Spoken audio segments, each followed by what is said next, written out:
Hey guys, welcome to The Explainer. So, have you ever stopped to wonder who Jesus really was when he walked right here on Earth? I mean, what was it actually like for him to, wake up, go through his normal day, face some really tough choices, and just deal with people? Well, today we're discovering something absolutely amazing about him. We're going to look super closely at how his life connects directly to yours, like right now. Let me ask you something. Did Jesus have a secret superpower to make good choices? Really think about it for a second.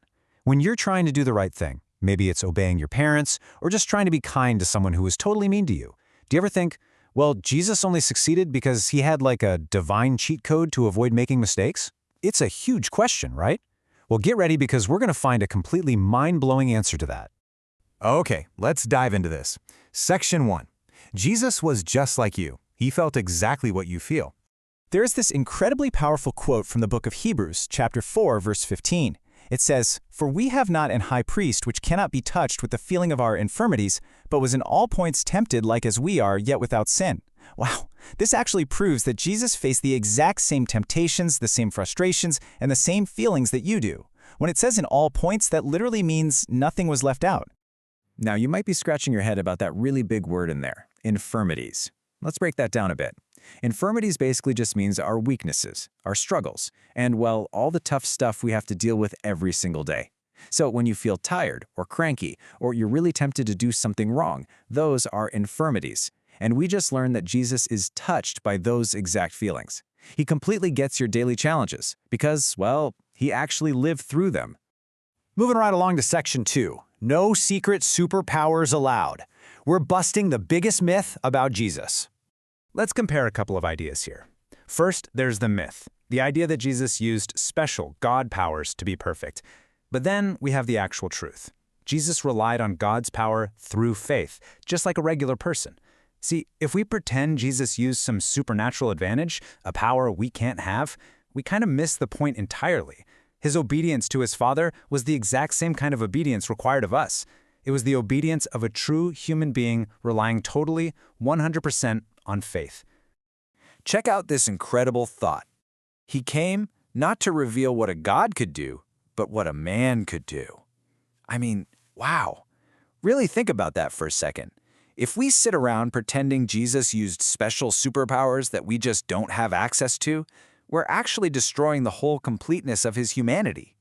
He didn't come to our world just to flex and show off what God could do. No, he came to show what a human being, what you, can do when you completely trust in God's power.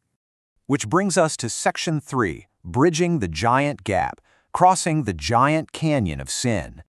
Imagine a giant canyon. On one side is us, right? And way over on the other side is God.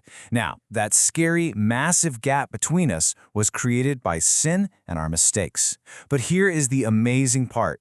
Jesus has bridged the gulf that sin has made. Because he kept the commandments the exact same way a human can, relying completely on faith, he successfully built a bridge right across that giant canyon to connect us to God again. He proved for sure that it's absolutely possible for humanity to be connected to God. And this brilliantly illustrates Section 4, the golden chain metaphor, connecting Earth directly to heaven. Let's build the links in this chain together. Right at the bottom, there's us, finite humanity. Then, way up at the top, there's God, the infinite. And right in the middle, binding everything together, is Jesus. He's the golden chain. Because Jesus was completely human, he can grab onto us. And because he was united with God's power, he connects us directly to heaven. The humanity of the Son of God is literally everything to us. It's the golden chain that binds our souls to Christ, and through Christ, all the way up to God. All right, Section 5, your turn to trust. Teaming up with God's power today. Here is a super encouraging truth for you to remember. We are to serve God in the exact human nature we have right now. That means you don't need to pretend you aren't human. Actually, scratch that. You don't need to try and be some flawless, perfect robot all on your own. We serve him exactly as we are, in a nature that has been totally redeemed by the Son of God. And because of Christ's grace, we can stand before God pardoned. It's exactly as though we had never sinned at all. So the crucial point is, how do we actually do this when we're facing a really hard choice? Well, here are 3 practical steps to overcome temptations. Step 1. Have faith in Jesus. Step 2. Ask for God's divine power in an emergency. And step 3. Overcome the temptation. Listen, you can't beat temptations all by yourself. It's just too hard. So treat it like an emergency. Ask God for His power and team up with Him to win, just like Jesus did. And that brings us to our final thought for today. Jesus showed us that humans can do absolutely amazing things with God's help. He didn't use a secret superpower, He used faith, which is 100% available to you too. So what will you trust Him with today? Whatever struggle or temptation you're facing right now, just remember that Jesus understands it completely. He's your golden chain connecting you to all the help you will ever need.